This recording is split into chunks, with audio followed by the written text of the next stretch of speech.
another episode of the Sad Dad Games podcast. My name's Eric. I'm Shan. I'm Emerlie. All right, everybody, you know what today is. Since I'm the one talking, it must be another episode of Eric's Indie Corner. Yay, hooray, everybody's favorite thing. Woo, woo, woo, woo. The regular series sucks. It's only about Eric's Indie Corner. That's all everybody cares Wait, about. Eric. Yes. I just needed to interrupt you because every time I start an episode, you find some excuse to interrupt me for absolutely no reason, and it derails the entire intro. Yeah, you interrupt me all the time, and you never tell me you're gonna. But you never tell me you're gonna interrupt me, and it would be nice if you warned me. It's not my fault that you gloss over important things. You're just like you're like brush. I'm not going to introduce our guest, or like. What is it doesn't matter if we no, there's times half the time it's not interesting. I'm inherently interesting and everything that I have to say is important. Yeah. Really isn't. You've had some interesting intros because I do all the editing, and I will say, Eric, you ruin the intros a lot. Yes. Like Victory. What was it? You were yawning in one of them, or I don't know. You've had quite a few where I'm like, what is happening? That makes me so happy. What is happening? It's this impulse that Eric has. Like, you should have seen him in high school. It's just this impulse he has to just have everybody look at him. And nobody's even like really watching these episodes right now. We don't have very many subscribers, but Eric craves attention. Yeah. I don't have to be liked. Look what I can do. Yeah, exactly. I need to be liked, not like my need to be praised. Yeah. Eric has children, and he's the annoying one in his family. I don't know about that, you guys. Hey, children, look at me. Look at me. Look what I can do. No, I mean, my kids are 8 and 6, and we have conversations daily that it's like, now, all right, girls, remember, it's annoying to say the same thing over and over and over again. You say something 2 or 3 times, and if you don't respond, then you get the person's attention and then you can ask it again. But don't just stand there and, I don't know, maybe that's a me thing. But you got to teach kids how to be people. They've never been people before. So you got to teach them how to be good people. How long did it take you? I'm working on it. For me to learn how to be people, I'm almost there, I think. I've another 5 or 20 years. I'll get it. Right, well, there you go. Let's hope they get there faster. Well, that was a super long, very interesting intro. Thank you for your valued input, Shan, and for jumping in when you felt like it was appropriate to talk. I really appreciate that input. And I think everyone should feel validated in inputting in a similar manner. So it was a lot more concise and valuable than any that you've given me on any of my episodes to date. Yeah, that sounds about right. That tracks. Except the time that I forgot to introduce Scott. See, so I don't have a terrible track record. It's like 1 out of every 15 times it works out. So I'll take it. One was all the way out of place. I don't even remember which one that was. I'll have to go back and see if it's. I guess Emerlie would have edited it out, so probably. Sometimes I edit stuff out. Sometimes I just leave it in. Depends on how drawn out it is. Well, on that note, the game that we're talking about today is the super fun Stanley Parable, specifically the Ultra Deluxe Edition. So Stanley Parable is a first-person puzzler developed by Galactic Cafe, which is kind of it's a faux development studio for 2 people named Davey Warden and William Pugh.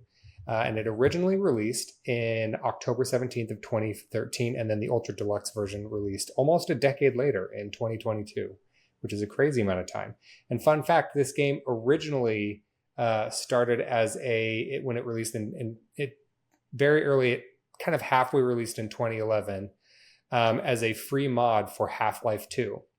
And then they re-released a remake of it based on the original mod a few years later, and that was the one that came out in 2013. And then with some extra content and new things was the Ultra Deluxe version in 2022. So they've been kind of plugging away at this one for a while, which is pretty fun. I've never played Half-Life 2. I'm confused how this... I'm sorry. Oh, I stopped playing video games for many years of my life. I didn't allow myself to play games, so only the last couple years with Shan's help of giving me his games, I've been slowly catching up. So I know the title Half-Life. I don't know much about it, but I'm confused how this game you said it was a mod for that originally. Can you please break this down for me? Yeah, so similarly to how Portal was originally a mod for Half-Life. Emerlie, you Portal. Ignorant slut. I know. The only thing I know about Portal is the cake is a lie. Oh man, you should play cakes. Portal as well. Portal is genuinely one of the best games ever made. I have a hard time finding fault with it. It's zippy and concise, and that might technically be an indie game. Maybe, sort of. We might cover it on the channel. No, because it's straight up Valve. So. Yeah, I've had a thought about covering games that feel like indie games that technically aren't. I have a Ubisoft game in my crosshairs that I absolutely adored that isn't technically an indie game but feels like an indie game, and I really want to talk about it. So maybe I'll cheat and do an episode about that. But anyways, so Half-Life 2 was incredibly customizable, was built on a very versatile engine, and so a lot of people took it and did mods that were only kind of related to Half-Life in a very tertiary fashion. So that's kind of what this was. That's what Portal was. They just took the bones of Half-Life and they kind of ran with it. What is Half-Life? It's a first-person sci-fi puzzle shooter.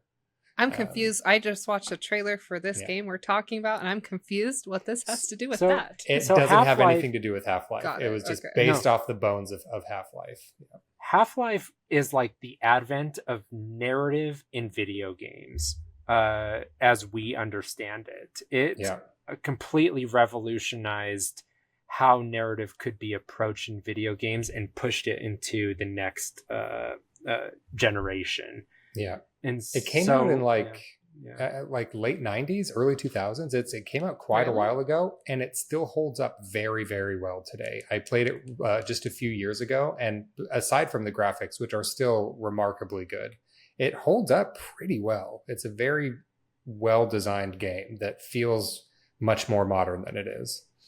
Yeah, you can see the husk or foundation of, well, especially Half-Life 2. You can kind of see the milestone of what it is and how that kind of became like Halo and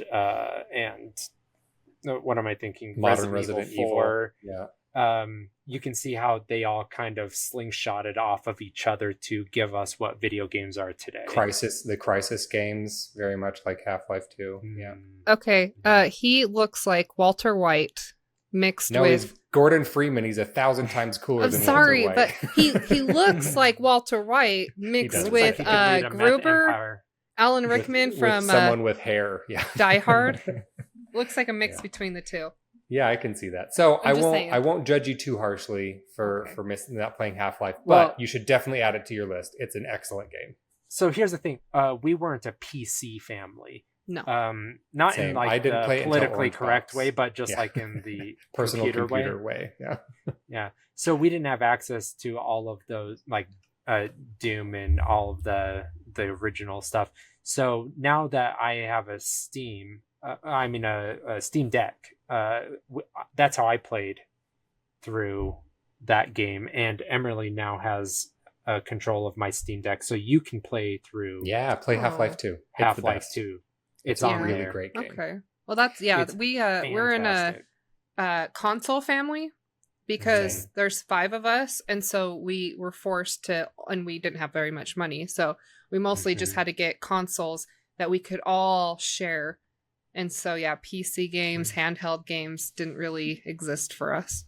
Yeah, same. They released Half-Life 2 on an orange box. Which was like a compilation for some consoles. I think it was just Xbox 360 actually. It might have been PS3, but that's where I played Half-Life 2 for the first time. And so Valve was very open to modding, and so from what I understand, there was a fan mod that was complete for the entire game called Black Mesa, and it is renowned for being the definitive version of Half-Life 2. In every way, it's better than Half-Life 2. I think that's Half-Life 1. Black Mesa. Oh, it's Half-Life 1. Sorry, Half-Life 1. You're right. And I just barely got it on sale. It was like a couple dollars. It constantly goes on sale for super, super cheap.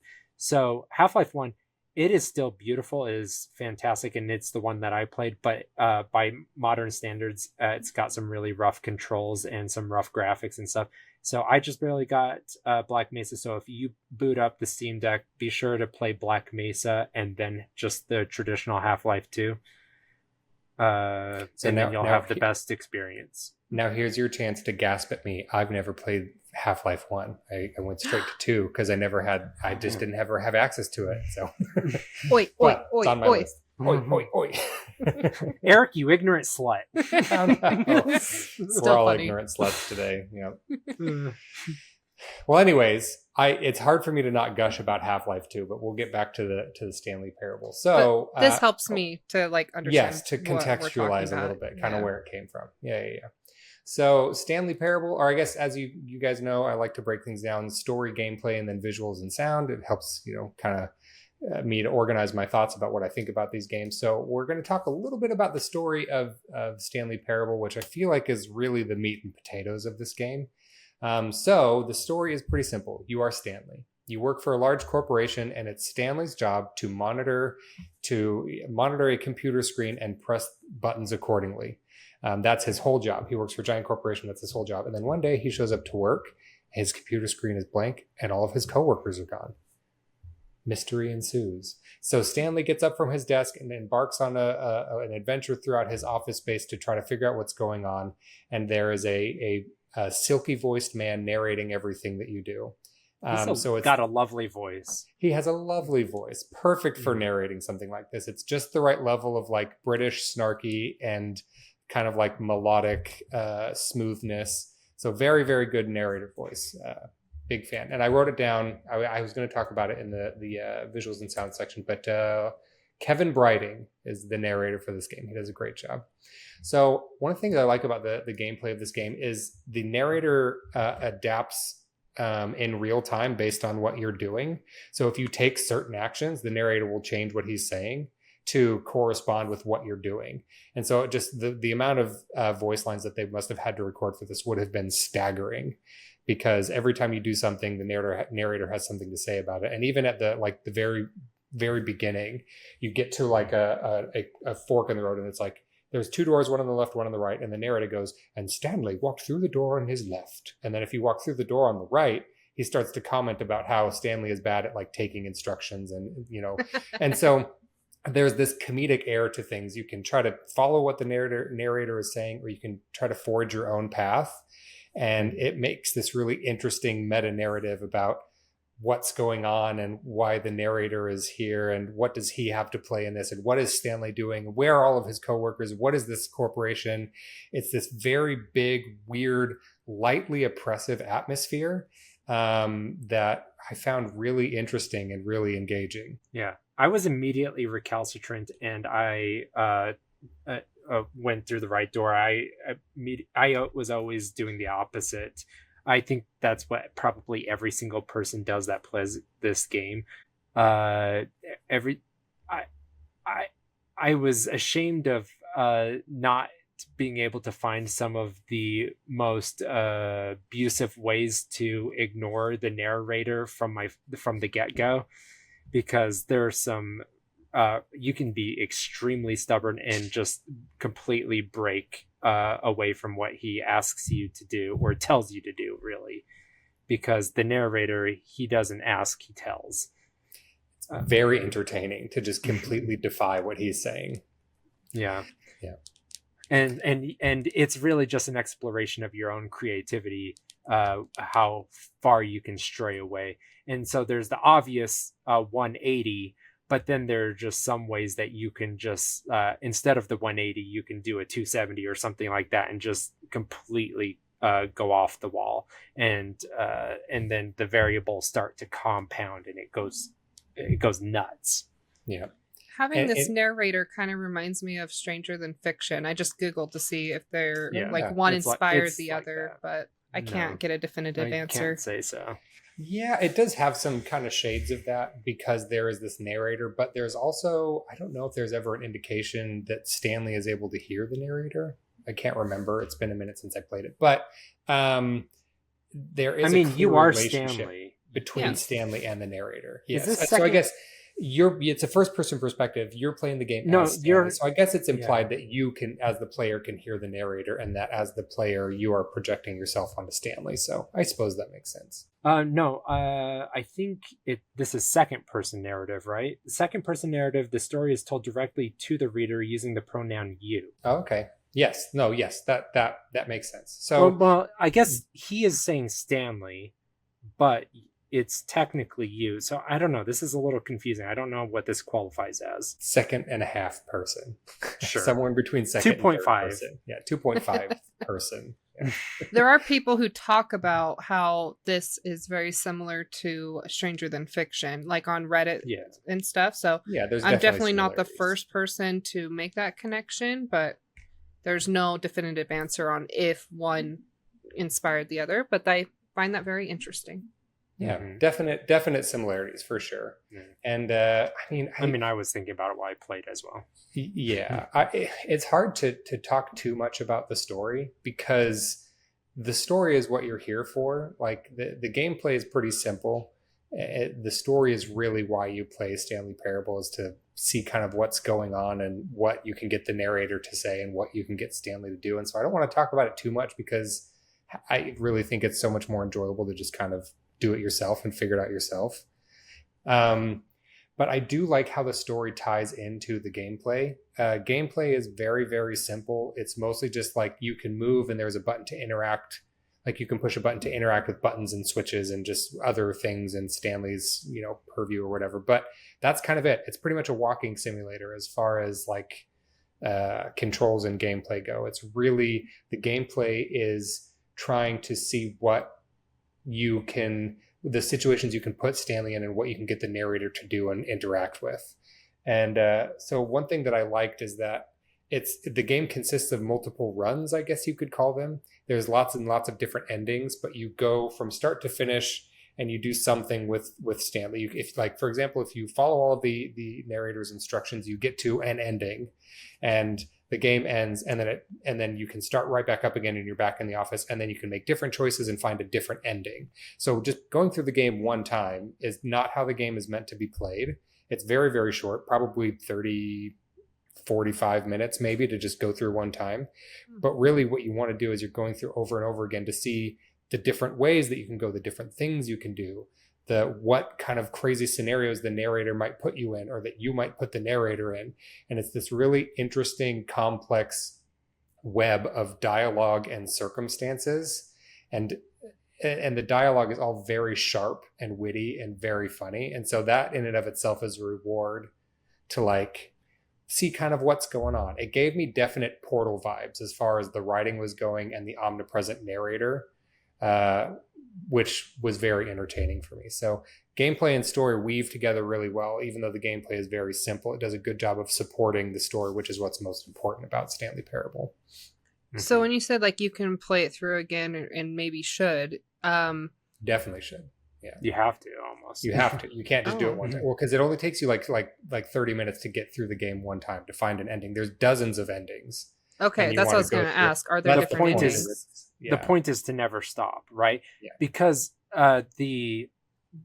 this game is inspired by the works of Franz Kafka, and his entire works Who is Kafka, right? So his entire works are about the existential dread of the meaninglessness of endless bureaucracy and in the workplace and in corporate America, of capitalism and in government, and so you don't get to experience that existential dread and that surrealism unless you never stop trying to get to an ending, which is generally impossible. So he wants you to feel that in this gameplay scenario, which is something that I had never experienced in a game, is that you go on forever until you feel like you have reached that dreadful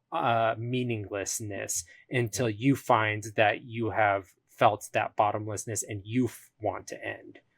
And so it's gorgeous how he captured that in a video game setting, which is and I love that he, as a writer in an indie game, was able to, because like this is something that you couldn't have done in a movie. You could barely have done this in a well, you could in a way, but movies have a definitive ending and books have an ending. I read Kafka novel where called The Trial, where I think it was The Trial, where the novel just sort of ends, like almost mid-sentence. Like Monty Python and the Holy Grail style, where the movie just kind of stops.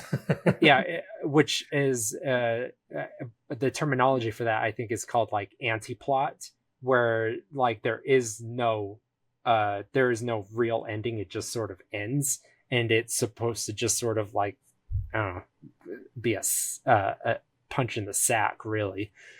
But gross. But video games are the perfect medium where you can capture that in its purity. And I guess you could feel that like playing Tetris, and until you play forever, until it never ends, until you die. And you could play that in like the original arcade games until you eventually die. It just slowly gets faster until you die and stuff like that. But he did that perfectly for this, and I love it. Is I think what you can do that with exactly games, like what I'm with getting arcade at. games. But with story, it's hard to have a game that that doesn't really end. It kind of ends when you stop, when you're like, I think I've seen enough. Yeah. And I never felt like, I don't think I ever found the same thing twice. Like, that's how great he was.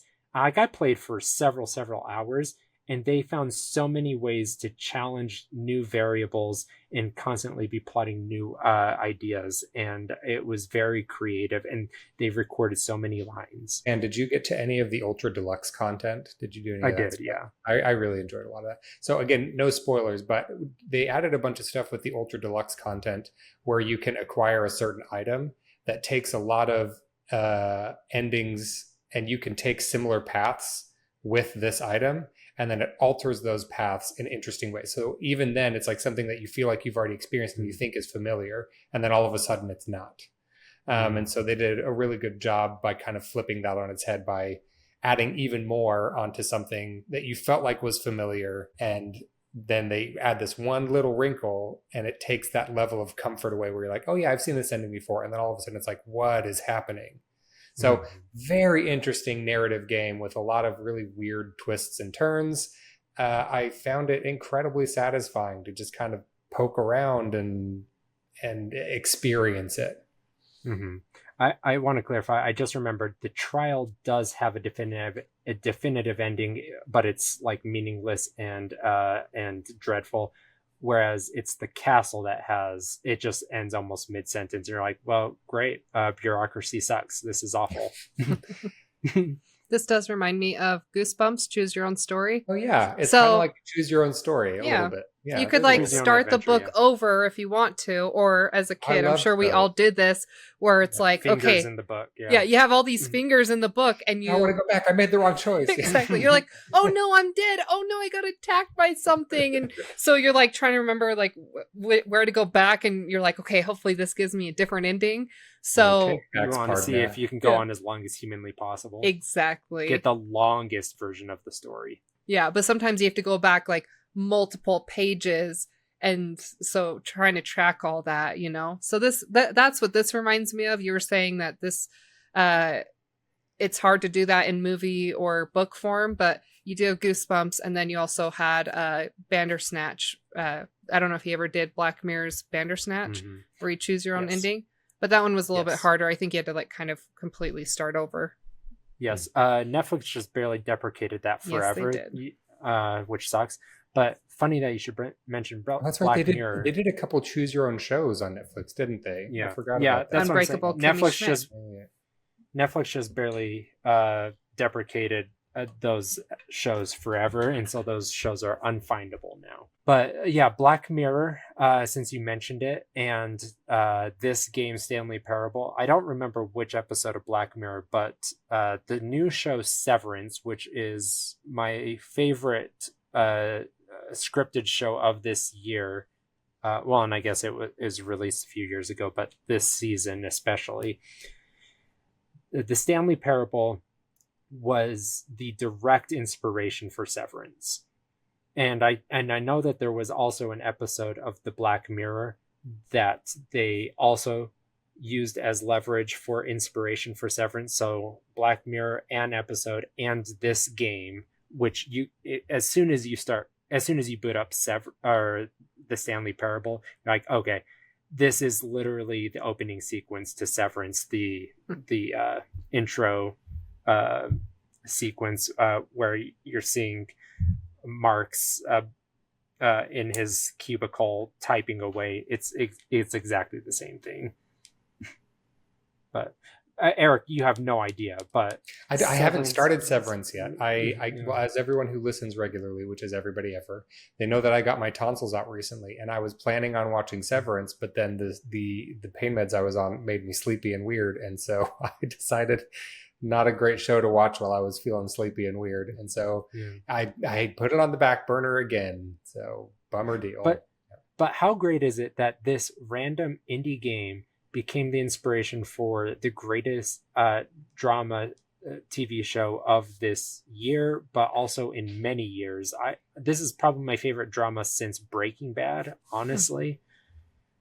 I think it's wonderful. I hope it shines a light on Stanley Parable and gets more attention for it. Yeah. But I've never heard that direction, a game inspiring TV. But also, like, Severance is going to clean up at the Emmys this year. I think it's going to have a nomination in almost every category. It's going to win a lot of those actors some Emmys this year. I've heard pretty much nothing but good things. I just looked into it. The person who actually wrote Severance was a Hollywood outsider, Dan Erickson. I knew that Ben Stiller was attached to the project. So I was he helped adapt, yeah. Yeah, he helped to adapt it. But I was like, wait, did Ben Stiller play video games? I don't know. No, he just helped to adapt it. But it looks like they just some guy who wasn't even in Hollywood who was able to get a chance and who must have been really inspired by this game and must have played it quite a bit. Mm-hmm. I hope so. Maybe.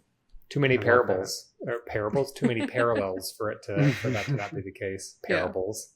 Let me pull out my scriptures, get out my Bible, and talk about parables. All right. I would love the idea. I'm sure Ben Stiller later picked up the Stanley Parable, the Stanley Parallel to understand the connection. Oh, that's why I said parable. That makes more sense. I thought you were checking.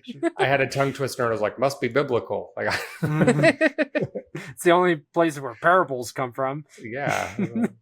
Oh man, I am dumb today. All right. Well, so story is very cool. Gameplay does a great job at supporting the story. Really interesting stuff going on there. Visuals and sound, not tons to talk about as far as visuals go. The game looks nice. It performs very well. As far as like graphical visuals, not so much, but the art direction is great. They do a really good job of capturing that like mundane corporate vibe with like a light, sinister undertone. That comes through very, very clearly in the art direction. So very good with that. The more surreal elements are represented really well visually. So it actually almost thrives because it is supposed to be flat artistically. Yep. You're supposed to feel sapped of energy. It's like I don't know. I'm thinking of like Joe versus the volcano.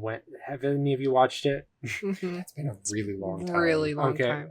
Well, Tom Hanks, when he decides he wants to live and he wants to go on an adventure and he quits his job and he's like complaining, I think it's to his boss or something, and he's going on his monologue, he's hating on everything, and he like looks up at the fluorescent lights and he's saying it's like draining his life. He's like, and the fluorescent lights are like flickering. He's like, it's sucking my life. It's like that. It's like that kind of a vibe. Yeah. The banality of the office life is like sucking his life out of him, and it's exactly like that. 100%. So from a technical perspective, the visuals aren't super impressive, but artistically they are spot on and represent the game very, very well.